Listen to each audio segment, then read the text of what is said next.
दरौली विधानसभा क्षेत्र के अलग अलग इलाकों में लगातार भाकपा माले के प्रत्याशी सतदेव राम का दौरा चल रहा है।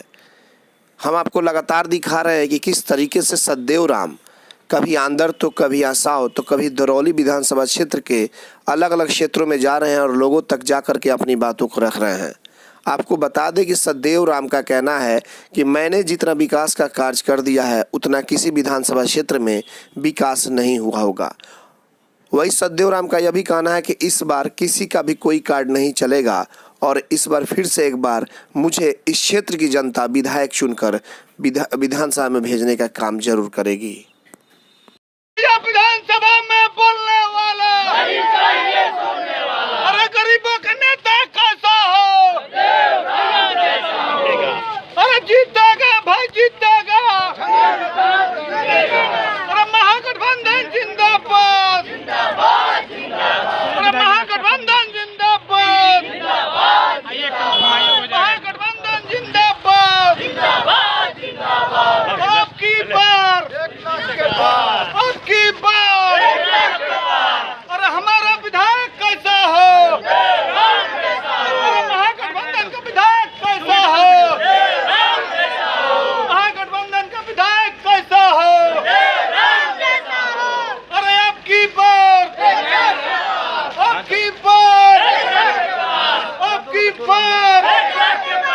महागठबंधन जिंदाबाद। अरे राहुल सोनिया जिंदाबाद जिंदाबाद जिंदाबाद। अरे लालू रबरी जिंदाबाद जिंदाबाद जिंदाबाद। लालू रबरी जिंदाबाद जिंदाबाद जिंदाबाद। अरे दीपंकर भट्टाचार्य जिंदाबाद। कमरेड सतदेव राम को लाल सलाम। कमरेड सतदेव राम को लाल सलाम। महागठबंधन जिंदाबाद जिंदाबाद जिंदाबाद। महागठबंधन जिंदाबाद जिंदाबाद जिंदाबाद। महागठबंधन का प्रत्याशी कैसा हो? महागठबंधन का प्रत्याशी कैसा हो? महागठबंधन जिंदाबाद जिंदाबाद जिंदाबाद।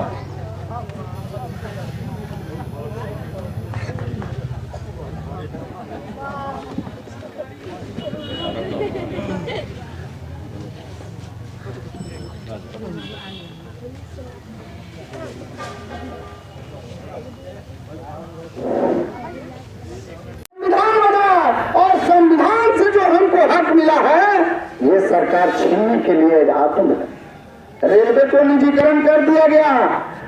हम लोग प्लेटफॉर्म टिकट 10 रुपया कटाते थे।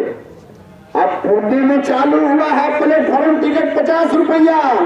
अब भारतीय रेल नहीं लिखाएगा और रेल पर नाम लिखाएगा अदानी का रेल, अंबानी का रेल, इंडियन रेलवे अब हट जाएगा। इसलिए दोस्तों इस समय जो बिहार की चुनाव हो रहा है हम नागरिकता छीनने वालों को पहचानेंगे। हम नागरिकता मांगने वालों को सरकार कौन होती है कि भवराजपुर के जनता से सर्टिफिकेट मांगेगी, भवराजपुर के लोग से जन्म प्रमाण पत्र। अब हमारे बाबा का जन्म प्रमाण पत्र हमारे पास मिलेगा? हम जान भी नहीं रहे कि हमारा बाबा का जन्म कब हुआ है। और ये सरकार हम इसलिए नहीं बनाए हैं कि आइएगा सरकार बनेगी तो हमारा नागरिकता मांगिएगा। हम सरकार बनाए हैं नौजवानों को रोजगार के लिए, हम सरकार बनाए हैं बेहतर शिक्षा के लिए, हम सरकार बनाए हैं बेहतर स्वास्थ्य के लिए। ये सरकार हमारी हिस्सा लूट रही है, हमारा संस्था सरकारी बेच रही है। हम इसको रोकेंगे और इस बार बिहार में गठबंधन की सरकार बनाएंगे। दोस्तों आज हम लोग के साथी के चुनाव चिन्ह है झंडा में 3 तारा। बिहार में महागठबंधन बना है और महागठबंधन का चुनाव चिन्ह है झंडा में 3 तारा। और 3 तारीख को 3 नंबर पर और झंडा में 3 तारा पर बटन दबा देंगे तो बिहार के विधानसभा में नंबर 1 दरौली का नाम रहेगा। और हम लोग इसकी तैयारी कर रहे हैं कि अगर दरौली का नाम बिहार में आप नंबर 1 पर ले जाते हैं तो सिवान और दरौली में विकास भी नंबर 1 पर रहेगा। हम इसकी तैयारी कर रहे हैं, हम इसकी तैयारी के लिए आपसे अपील कर रहे हैं। इस दरौली का नाम नंबर 1 हो बिहार में। और अब की बार एक नारा है, अब की बार सचदेव भाई को 1 लाख के पार। और इस बार विधानसभा में विपक्ष को, दरौली में विपक्ष को खत्म कर देना है। इसके लिए खत्म कर देना है कि हमको उन्माद और उत्पाद की राजनीति नहीं चाहिए। हमको दंगाई को रोकना है, हमको आरएसएस को रोकना है, जो हमारे हिंसा का बात नहीं करता है, हिंसा के बात करता है। हम हिंसा को रोकेंगे, अपने हक के लिए आगे बढ़ेंगे, इसकी तैयारी करना है। इसलिए दोस्तों एक और बात है, दोन में भाजपा माले के राष्ट्रीय महासचिव कॉमरेड दीपंकर भट्टाचार्य आ रहे। सर बताइए, कार्यक्रम को किन किन जगहों पर किए हैं? इसके बारे में इस चुनाव में क्या बताना है। ये हर घंटे इस तरह की सभाएं हो रही है। जिस गांव में जा रहे हैं उस गांव में के लोग सभाएं कर रहे हैं। अभी हमने चला मीरपुर में हुआ, अभी अंदर भटोलिया कहा जाता है, वहाँ ये भीड़ हो गई। ये भंवराजपुर में हुआ, आगे और बढ़ेंगे। इस तरह से प्रत्येक दिन कम से कम 15 से 20 सभाएं होती है। हम उसको संबोधित करते हैं और सब लोग ये समर्थन देते हैं, ताली बजा के बताते हैं कि इस बार 1 लाख के पार ये वोट मिलेगा महागठबंधन को। सब लोग तो यही तय किया है। सर ये तो साफ दिखाई दे रहा है तो सीधा लड़ाई है, इस बारे में क्या कहना चाहते हैं? क्या फिर बोल दीजिए सर, सीधा लड़ाई दिख रहा है, इस बारे में आप क्या कहना है? बुर्बक, लड़ाई कहाँ है? कौन है लड़ाई के मैदान में? जनता ने सबको रिजेक्ट कर दिया है। जनता इस क्षेत्र के विकास चाहती है, जो हुआ भी है और आगे और होगा। जनता चाहती है कि हमारा प्रतिनिधि विधानसभा में जा कर के हमारे सवालों पर सरकार से सवाल करे, जवाब मांगे, अपने तर्कों से सरकार को मजबूर करें ताकि हमारा सवाल का समाधान हो। यह काम तो सचदेव राम करता है। पिछले 5 साल रहे रामायण माझी दरौली और ये गुठनी मैरवा से रहे रामायण माझी, 10 वर्ष रहे।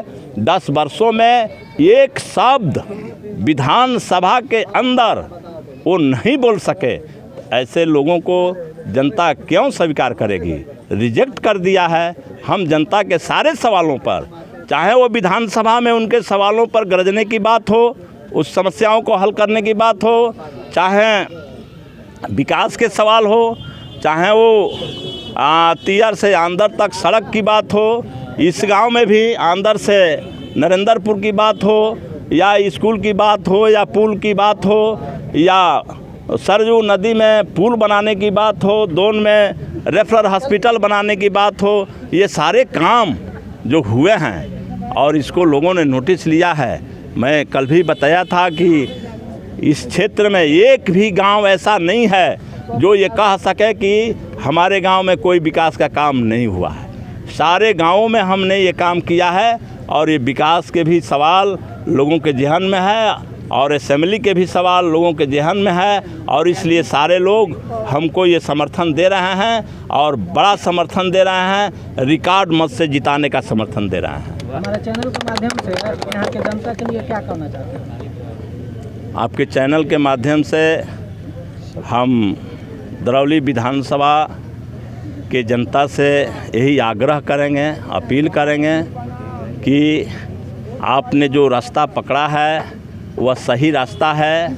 एक प्रतिनिधि चुनने का जो मतलब होता है वह यही होता है कि एक प्रतिनिधि जनता का हो, जो जनता के हर बातों को उचित जगहों पर, चाहे वो प्रशासन के सामने हो, शासन के सामने हो, वो रखे और उन समस्याओं का समाधान करे। हम जनता के इस समझ का स्वागत करते हैं कि लोगों ने यह बात समझ लिया है कि हमारा विकास चाहिए, हमारी आवाज़ सरकार में उठनी चाहिए और हमारे दुख सुख में, संकट की घड़ी में हमारा प्रतिनिधि हमारे साथ रहे, कंधा में कंधा, कदम में कदम मिला करके चले, ऐसा समझ लोगों को बन गई है और मैं इसका स्वागत करता हूं। मैंने तो यह काम किया था और लोगों ने समझ भी लिया है। हम इसका स्वागत करते हैं, बार बार स्वागत करते हैं कि यह समझ बन गई है और फिर से लोग हम पर विश्वास करके और ये रिकॉर्ड मत से जिताने का फैसला भी ले लिए हैं, जो साफ दिखाई पड़ता है आज आंख के सामने। तो इसका मैं स्वागत करता हूं और इसके लिए धन्यवाद देता हूं।